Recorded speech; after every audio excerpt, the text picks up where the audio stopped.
Welcome to the Inside Scoop Live podcast, where indie authors get personal about their books, their writing, and their passions. I'm your host, Sherry Hoyt. Join me for some lively conversations with debut indie authors and seasoned veterans alike. It's a great place to find your next amazing read or even get inspired. So sit back and enjoy the show and let me know what you think. Hi, everyone. Today, my guest is Jessica Wohlgemuth, author of Bop-It and No More COVID. It's an adorable picture book about a cute little bunny named Bop-It and how he and his friends learned to cope through the pandemic, finding fun in the new normal. Before we get started, here's the inside scoop on the author. Jessica Wohlgemuth is a country prairie girl who grew up on a little hobby farm passionate about animals. Her two favorite bunnies were named Flip and Flop. Now, with nieces and nephews spending hours chasing their own bunnies, she couldn't help but imagine what life would be like if bunnies lived in a sort of people world, especially during the COVID-19 pandemic. To learn more about Jessica Wohlgemuth and her work, visit her Etsy shop, The Hidden Pine Tree. Well, hi, Jessica. Welcome to Inside Scoop Live. Hello, Sherry. I'm so happy to be here with you today, and I'm really excited to be talking about my book. Absolutely. So to kind of kick things off, why don't you tell us about your book? What is Bop-It and No More COVID all about? It's about a cute little gray bunny that faces real life in the COVID world. And he gets told that COVID is here and life must be different. And he doesn't like his new life of staying at home at all and wearing the masks and whatnot. But in spite of all the restrictions, he still is able to find fun in the new normal, and he occupies himself with jumping over his bunny hole and doing silly things with his friend Cracker. Cracker's at his hole and Bop-It's at his own hole, and they have a contest of who can jump the highest, and sometimes they even do somersaults, which usually ends up in a big mess for them. And old Mr. Pillsbury comes hopping through Bouncerville, and he gives them the wonderful news that COVID is soon over, and the bunnies are absolutely overjoyed and are so excited. They all do happy little squeaks jumping around their bunny holes, and the bunnies dream of the things they're going to do when COVID is over. And they're just living for the moment that COVID is over. And yeah, eventually their problem does get solved, and Bop-It comes with some terrifically good news. I love it. I love it. So is this book your debut in the writing world? Yes, it is. I grew up, I kept thinking how fun it would be to write a children's story and also to illustrate it, since I've loved to draw and paint and do art and that kind of thing. And I thought I'd probably have time to get around to it when I was like 50 or so. But here I am at 28 years old, and I have my first kid's book published. I just can't believe it. And some days I look at my book and I'm just amazed at how I've actually gotten this far, and the book has actually been published, and my name is on the front as the author and the illustrator. That's so exciting. Congratulations. You're a little ahead of schedule, so that's wonderful. Yeah. Thank you. Yeah. So what inspired you to actually sit down and write this particular story? Oh, that's a good question. In the summer of 2020, I found myself in Manitoba. That's where I grew up, and I had been currently teaching school in Vanderhoof, BC, and I ended up just coming home for the summer, and it was COVID, so lockdown. It was kind of a little lockdown, but I don't think it wasn't the worst case. So I was at home, and my folks had moved off the farm, and my brother and sister-in-law and their two small boys moved onto the farm, and they bought a couple bunnies for their little boys to take care of and to chore and whatnot. And I would often go over there, and I would get out of my vehicle, and the little boys would be at the door telling me, "Come look at the bunnies, come look at the bunnies." And so we would head out to the cage, and we'd look at the bunnies. And at one time I got there, and the boys were at the door of my vehicle, and they're like, "There's only one bunny in the cage." Well, that was a really bad sign. Oh. And my sister-in-law had just planted her garden, and it was coming up beautifully. And I knew that if there was only one bunny in the cage, the rest were out on the yard somewhere. And that meant the garden was at high risk of disappearing before my sister-in-law could actually get to it herself. So it was interesting. There were bunnies hopping around all over the place. You never knew where you'd see them. And finally, I was staying at my folks'. I was living there, and I got a call and they asked, would you please come help us catch bunnies for the evening? Well, okay. So I got excited. Who would turn down such an adventure? So I went over there and we got long wooden sticks and we got a huge fishing net. And we were determined to catch these little rascals. And they have a long hedge, and it was right close to where the cage was. And they have also the old red garden shed that I have in my Bop-It book where Oreo lives. Mm-hmm. And we would poke our long sticks into the hedge of the trees there. And there was kind of tall grass. And we thought if we poked enough, then we would see the bunnies jumping. And we would be able to flush them to the end of the hedge. And then there was the other person with the huge fish net that we were going to get down on top of the bunnies as we caught them. And, well, the idea was terrific. We had a wonderful method, but the success was terrible. We poked away, and we got the bunnies bouncing and jumping right till the end, and somehow by the time we got to the end of the hedge, there was not a bunny in sight. Like, they just plumb disappeared. And we tried that again and again and again. We flushed that hedge, and no bunnies. By the time we got to the end, there was no bunnies. And they are kind of unpredictable. So sometimes we would be poking away, and all of a sudden they jump straight for us. And it was like it would scare us, and we'd laugh and have a good time. And we'd get the fish net over there, and just like that, the bunny was gone. So anyways, this happened quite a few nights. And throughout the summer, we were determined to catch these little rascals. And they would also end up under the little red shed, the garden shed. And we would look under there, and we'd poke a little ways, and sure enough, we'd shine our flashlights under there because it was dark, and we looked between the beams, and we would see little silhouettes of bunnies in there, their little ears and their little fluffy bodies, and we knew they were under there, so we'd keep poking, and hopefully they would pop out the other side, and we'd get the net on top of them. Well, we'd poke a little bit, and we'd look under there, and there was not a bunny in sight. So for some reason, like, they were magical. They just disappeared. Yeah. There obviously was a hole in the hedge, and there was a hole under the shed, and they'd made little burrows and things and whatnot, and it was just pretty much impossible. By the end of summer, we had caught, I think they had 4 bunnies, and there was only one in the cage, so 3 of them were out. And we had caught 2 of them and put them back in the cage, but the one was super hard to get. And so anyways, one time we were out to catch that one last bunny, and we realized that there was a lot more than just one bunny jumping around. So once again, they were magical. What had happened? We had caught all of them. We went back to the cage, and they were in the cage except the one. Well, in the meantime of them all being out, they had reproduced, and there was a whole family of bunnies hopping around the yard. Oh, my goodness.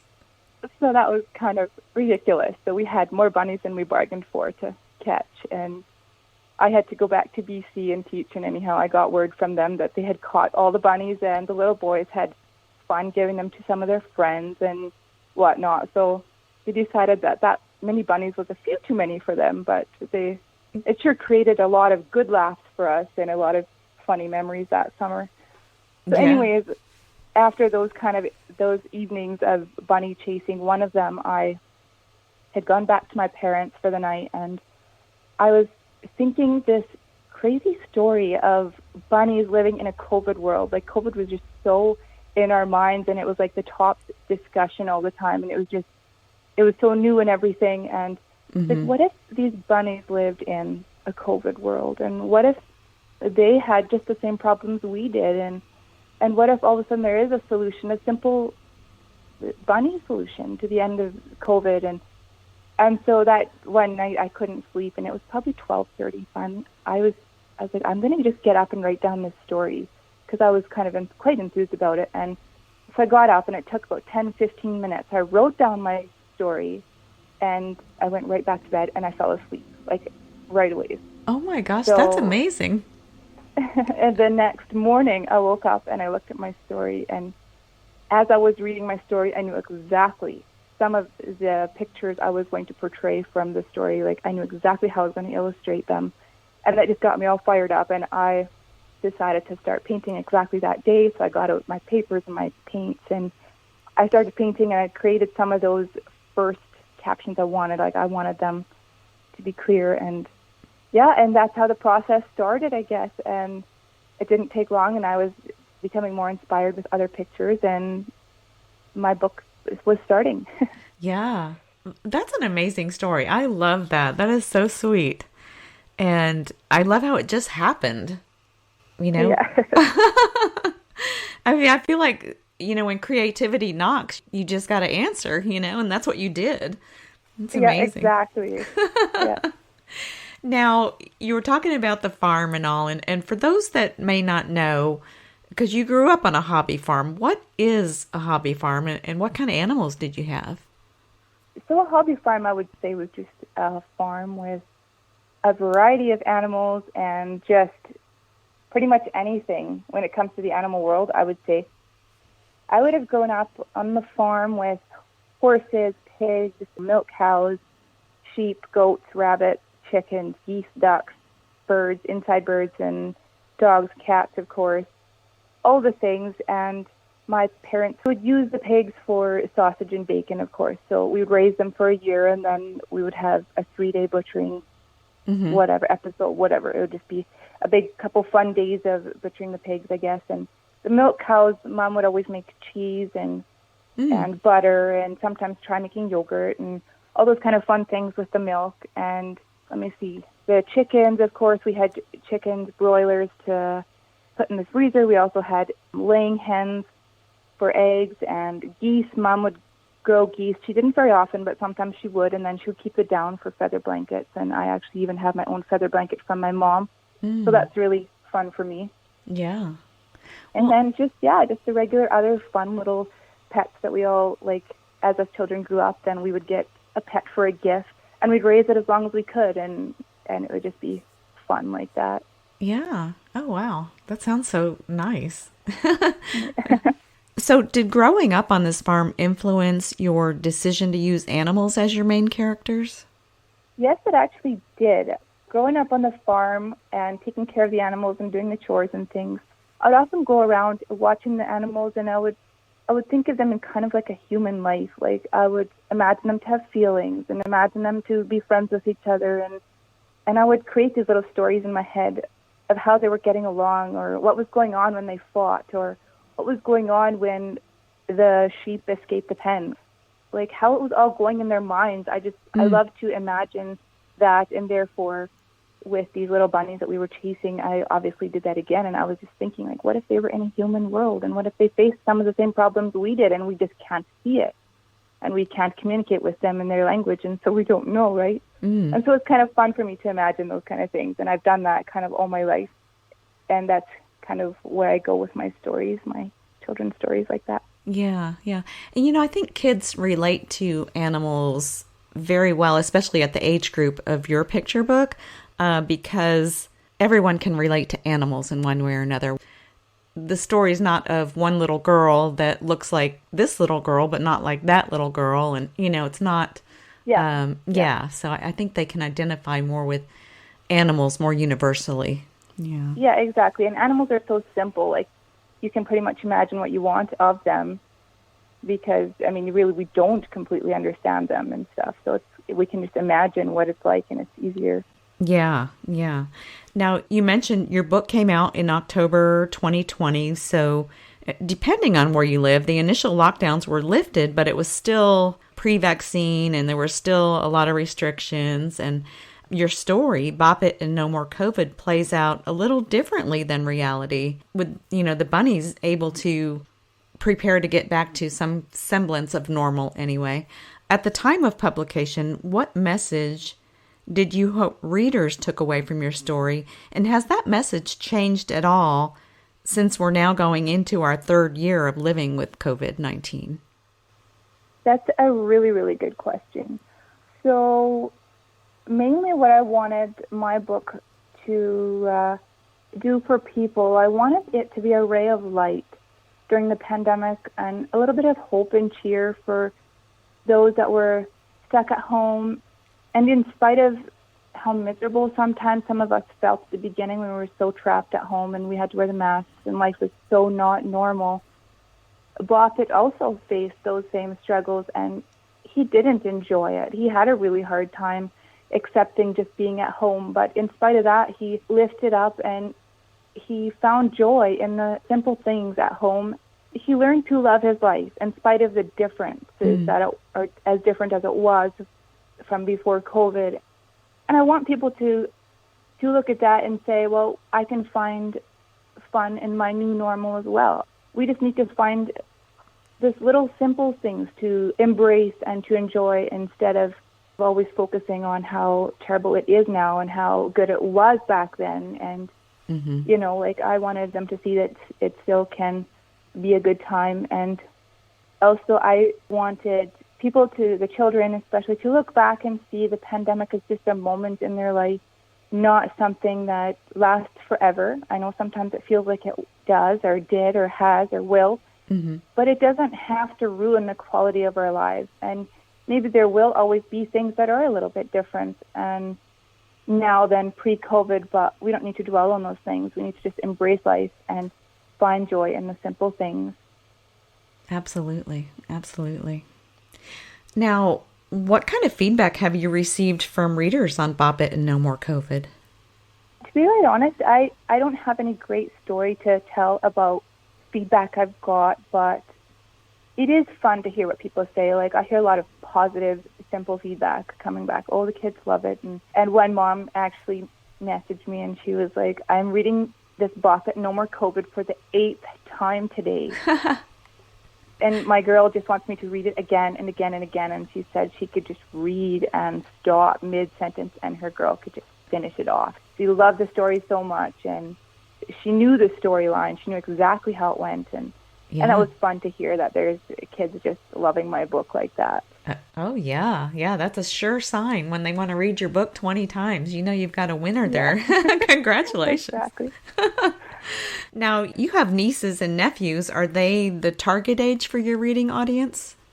Yes, kind of, I would say they were. My two little nephews that own the bunnies that I talked about in the story, they would have been about 4 and 1. And so I kind of targeted that age, maybe a little more advanced than that. And I had other nephews and nieces that were older than that. But it doesn't feel like they completely understood the effort and the time and the money it took, which is fine. They're just little children, right? But one of my nephews, he was pretty determined. He wanted to be like me and write a book and draw the pictures too. He was going to. And he wondered if I would help him. Well, sure, I would. And I didn't think it would last very long, but I wasn't sure. But I thought I would be enthused for him. And he thought if his aunt could write a book, of course he could too, right? It can't be that hard. So he starts by writing out the story, and he never quite got done the story, I don't think, and he started drawing the pictures.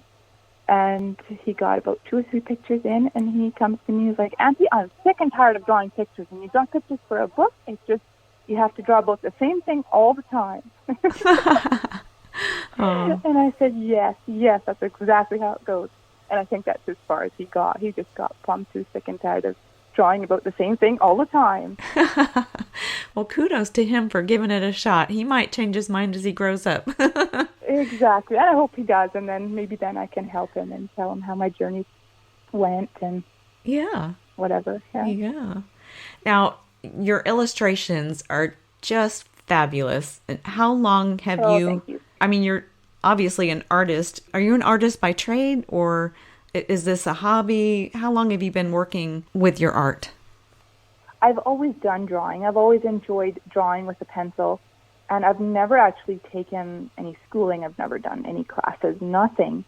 I pretty much self-taught myself to draw, and then I slowly got into the paints a little, and I knew that acrylics wasn't down my line, really. I wanted to try something that, I don't know, something watercolor, so I got into that, and the more I did that, the more I realized that was just exactly what I wanted, and now anymore, I hardly ever actually take a pencil and paper and draw a good old sketch like I used to.